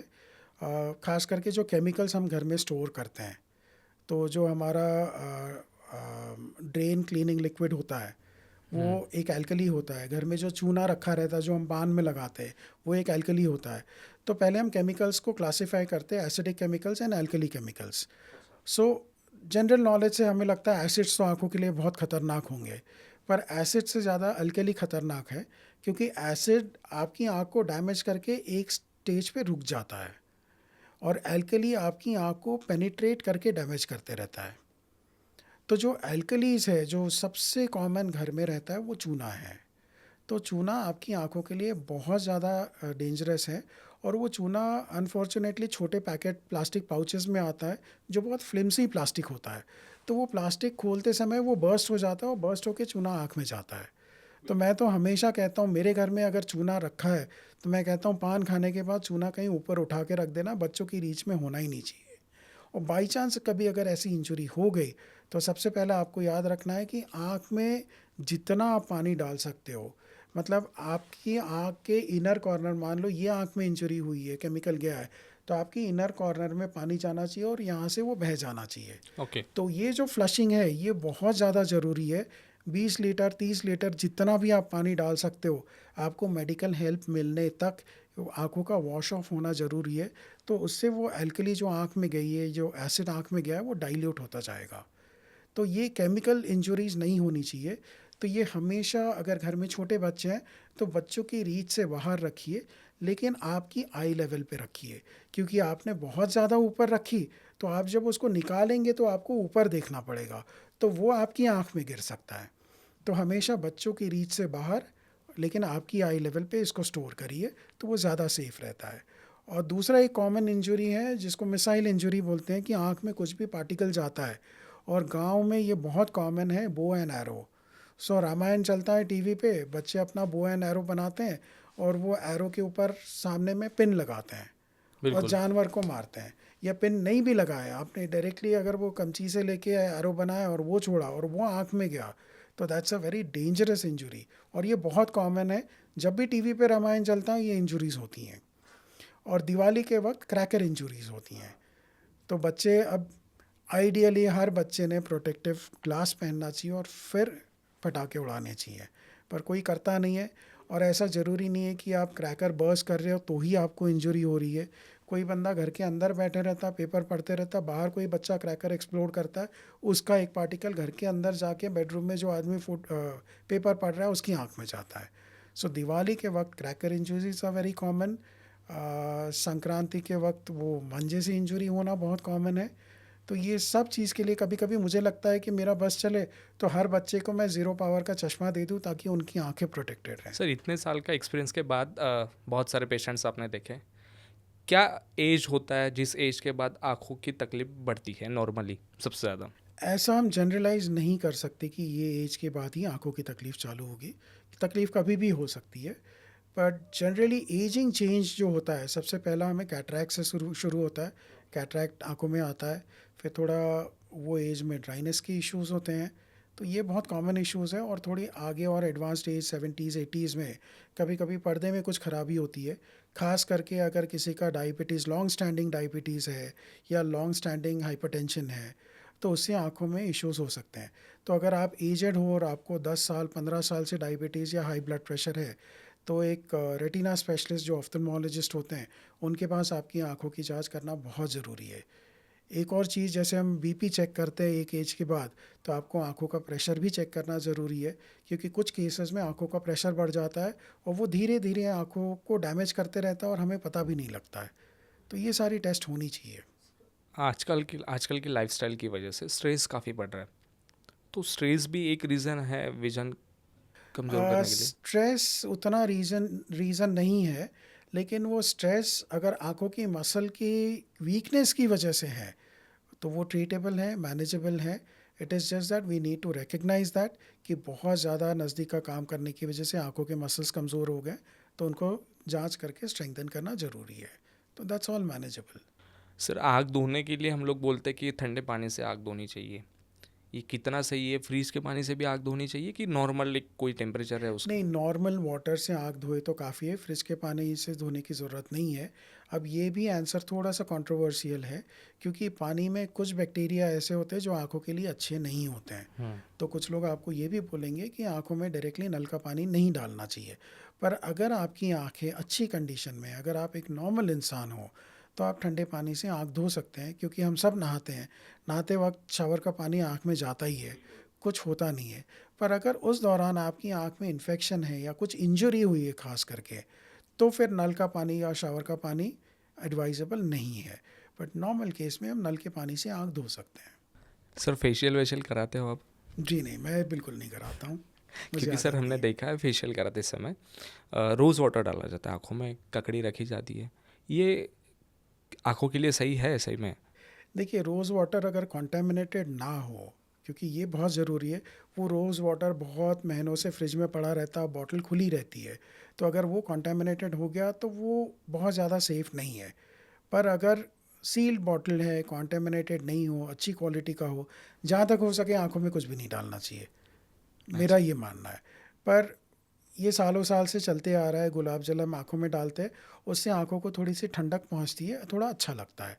सो इंश्योर कि it's a sealed water, rose water, and वो बहुत ज़्यादा पुराना ना हो। अच्छा सर वो ककड़ी रखने वाला? ककड़ी तो आँखों के बाहर रहती है, तो इतना इश्यू नहीं है, आप आँखों के ऊपर ककड़ी ज़रूर रख सकते हो। उससे थोड़े एस्ट्रिंजेंट इफेक्ट होते हैं, वो स्किन श्रिंक होती है, टाइट होती है, तो ऐसे कहा जाता है कि बैगी आइज़ उससे थोड़ी सी ठीक होती है, और जो डार्क सर्कल्स हैं वो उससे थोड़े कम होते हैं। तो वो ज़रूर रख सकते हैं, क्योंकि वो हम आँखों के ऊपर रख रहे हैं, आँखों के अंदर नहीं डाल रहे हैं। सर छोटे अपने यहाँ पे छोटे बच्चों को काजल लगाया जाता है, लेकिन डॉक्टर काजल लगाने के लिए मना करते हैं। लेकिन करेक्ट। ये इतने सालों से चल रहा है, अभी भी घर पे अगर बुजुर्ग है, ये पीढ़ी तो ठीक है कि अभी अभी हम लोग नहीं लगाएंगे, लेकिन हमारे पेरेंट्स जो है वो तो लगाएंगे ज़रूर, वो तो हाँ, बताते ही है। तो ये कितना काम का है काजल लगाना? मेरा ये मानना है कि जो हमारे बुज़ुर्ग लोग करते थे उसका एक कोई रीज़न था जो हमें नहीं पता, और जनरली जो भी मेरी दादी करती थी वो मेरा मानना है कि वो सही था। लेकिन काजल हम आँख में लगा रहे हैं, आँख के अंदर कोई चीज़ डालने से मैं थोड़ा डरता हूँ, क्योंकि हमें नहीं पता वो कितना प्योर है, हमें नहीं पता वो कितना कॉन्टेमिनेटेड है, और आज तक हमें ये उसका बेनिफिट नहीं पता। मैं ये नहीं कह रहा हूँ कि डालना बेकार है, बट मैं ये कह रहा हूँ जिस दिन मुझे बेनिफिट उसका समझ में आएगा कि हाँ ये करने से ये बेनिफिट होता है, उस दिन मैं खुद अपने पेशेंट्स को एडवाइस करूँगा।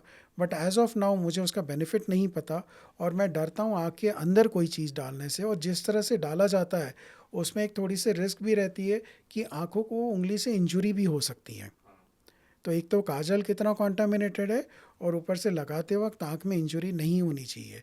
तो ये सारी चीज़ें देख के मैं एडवाइस नहीं करूँगा कि आप काजल लगाइए, बट जिस दिन अगर मुझे समझ में आएगा कि ये बेनिफिशियल है तो उसको सेफली कैसे लगाना, उस दिन शायद मैं अपने पेशेंट्स को वो सिखाऊंगा। सर आज के लाइफस्टाइल के हिसाब से क्या थेरेपीज़ है जो घर पे हमने करना चाहिए आँखों के लिए? ये मैं बार-बार पूछूँगा आपसे। आ, बहुत ज़्यादा कंटिन्यूसली नज़दीक का काम नहीं करना चाहिए।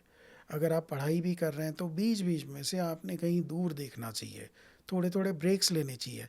अब ब्रेक लेते वक्त मैं ये नहीं कहूँगा कि आप चेयर से उठिए, बट नज़र जो आप फिक्सेट करा के रखे हो आपकी टेक्स्ट बुक्स पे, तो उससे हटा के कहीं दूर देखिए।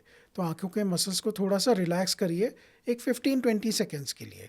तो आँखों के मसल्स का जो कॉन्ट्रैक्शन है, रिलैक्सेशन है, वो चलते रहना चाहिए। जब हम एक ही डिस्टेंस पे फिक्सेट करते हैं तो मसल्स एक ही डिस्टेंस पे फिक्स हो जाते हैं, और फिर उसमें स्पैज़म आ सकता है। तो वो ना आने की वजह से नहीं आना चाहिए, इसलिए आप डिस्टेंस को वेरी करते रहिए। सर जैसे आपने बताया कि आपको बार-बार इधर-उधर थोड़ा देखते रहना चाहिए बीच-बीच में, लेकिन सर स्कूल में कैसे करें? क्योंकि स्कूल में तो बोला जाता है कि ब्लैक बोर्ड की तरफ देखिए आप हाँ, तो स्ट्रेट। बहुत सिंपल है, आपका एक पीरियड ख़त्म हो जाता है तो दूसरा पीरियड चालू होने से पहले आप इधर उधर देखते ही हैं। आप बोर्ड की तरफ कॉन्स्टेंटली नहीं देखते रहते। आपका 40 मिनट्स का अगर पीरियड है, पीरियड ख़त्म हो गया, वो टीचर्स जाती है, दूसरी अंदर आती है, तब तक बच्चे एक्चुअली एक दूसरे की तरफ देखते हैं, खिड़की के बाहर देखते हैं, तो वो हो ही जाता है सर ऑटोमेटिकली। आपके हिसाब से कितना हमें ऑप्टोमेट्रिस्ट की ज़रूरत है? बहुत क्योंकि ज़्यादा। स्कूल में भी बच्चों के लिए भी क्या आई टेस्ट होना, रेगुलर आई टेस्ट होना ज़रूरी है स्कूल में भी? स्कूलों में रेगुलर आई टेस्ट होता ही है, अच्छा। लेकिन जिस टाइप से होता है वो ग्रॉसली इनएडिक्वेट है, क्योंकि इतने बच्चों का प्रॉपर आई टेस्ट कोई नहीं कर सकता। स्कूल में स्क्रीनिंग टेस्ट होता है, तो स्क्रीनिंग में उतना एक डायग्नोसिस हो जाता है कि ये बच्चे को कुछ तो इशू है, इसको बराबर दिख नहीं रहा। तो वो जो बच्चे हैं जो स्क्रीनिंग टेस्ट में फ़ेल हो जाते हैं, उन लोगों ने प्रोफेशनल हेल्प लेनी चाहिए, और अपना कंप्लीट आई टेस्ट करना बहुत ज़रूरी है। क्योंकि मैंने आपको बोला था 80% जो आप सीख रहे हो वो through the sense of site है। तो आपकी आँखें ही अच्छी नहीं है तो आप स्कूल में क्या पढ़ाई करोगे?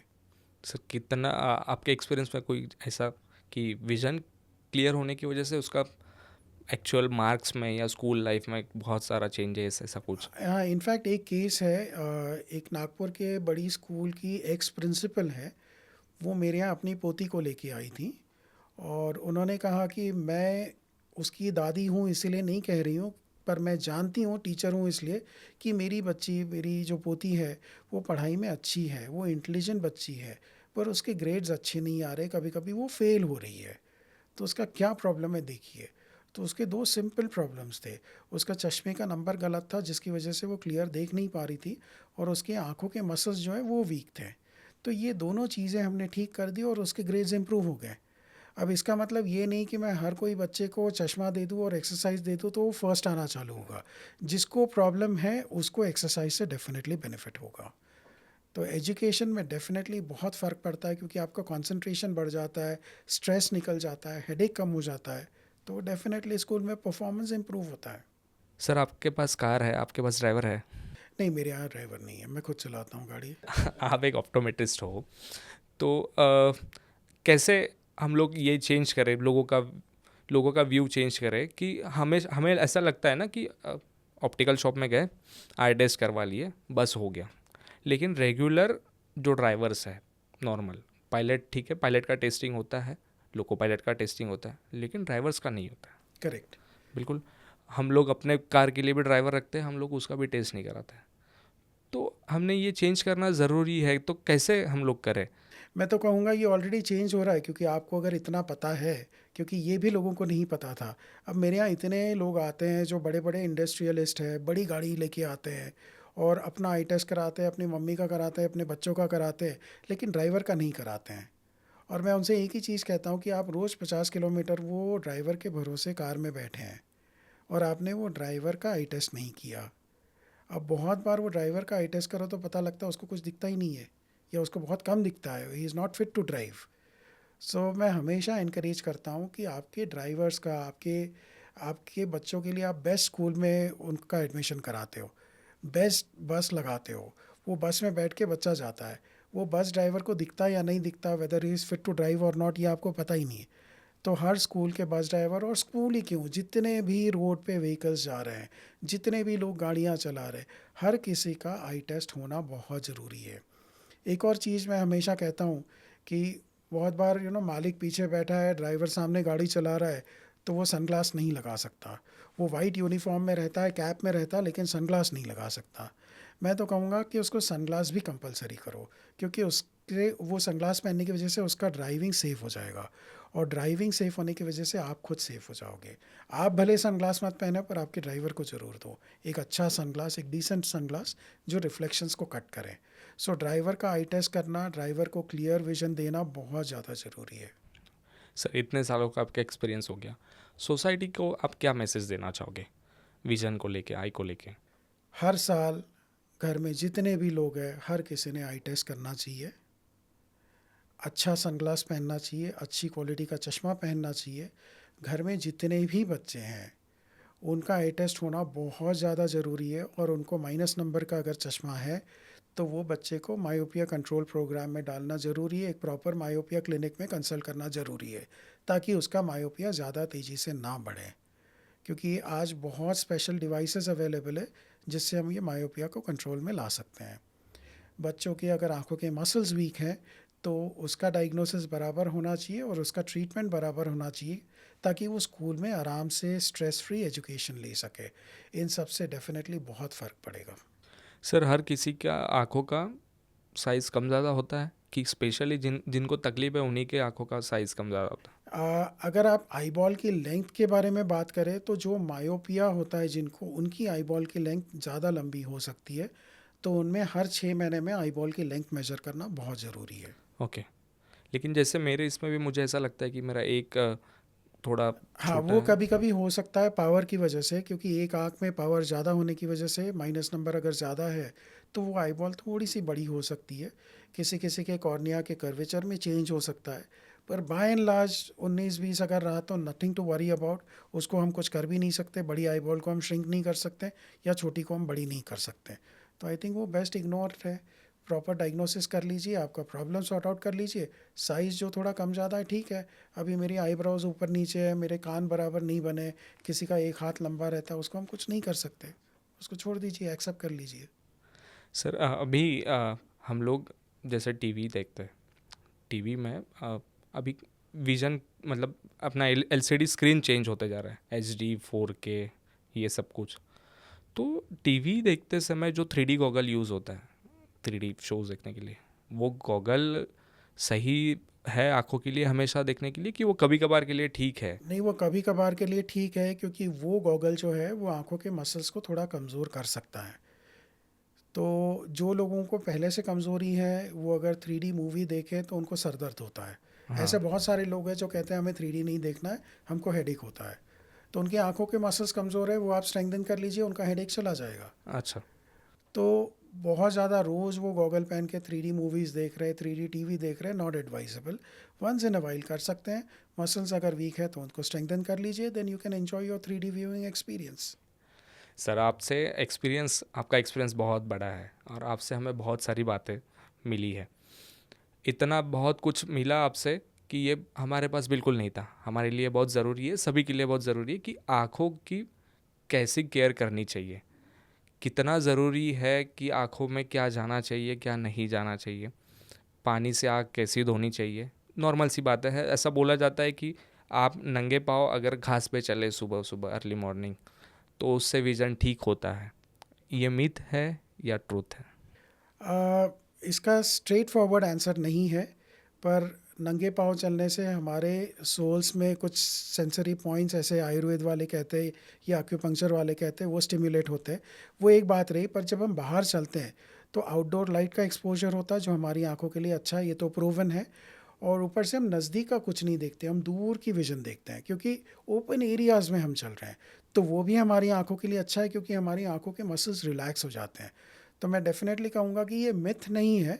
बाहर जाने से सुबह की धूप आपको मिलती है और दूर की विज़न पे हम फोकस करते हैं, तो वो बहुत रिलैक्सिंग होता है, तो वो करना चाहिए हर किसी ने। ओके, आपसे सर बहुत कुछ जानने मिला। इतने सालों का एक्सपीरियंस हमारे भी काम में आया। आपने समय दिया उसके लिए बहुत बहुत thank you sir. Thank you. तो अभी आपको इम्पोर्टेंस एक ऑप्टोमेट्रिस्ट का डेफिनेटली पता लगा होगा, बिल्कुल सर। और एक प्रोफेशनल कंसल्टेशन का भी इम्पोर्टेंस पता लगा होगा। तो आपके पॉडकास्ट से के माध्यम से मैं रिक्वेस्ट करूँगा कि जितने भी पब्लिक है उन लोगों ने अपना आई टेस्ट हर साल करना ज़रूरी है, and depending on the issue you have to either go to an ophthalmologist, optometrist और an optical shop and make an informed decision. Thank you very much. In fact हमें ये भी पता चला कि आपकी वजह से हमें ये पता चला कि जितने ऑप्टिकल शॉप्स है उसे हमने वहाँ जाने के बाद ना ये ज़रूर कंफर्म करना चाहिए कि जो हमारी आई टेस्ट करवा रहे हैं वो Correct. कितने पढ़े लिखे हैं। करेक्ट, ये बहुत ज़रूरी है। Thank you sir, thank you so much.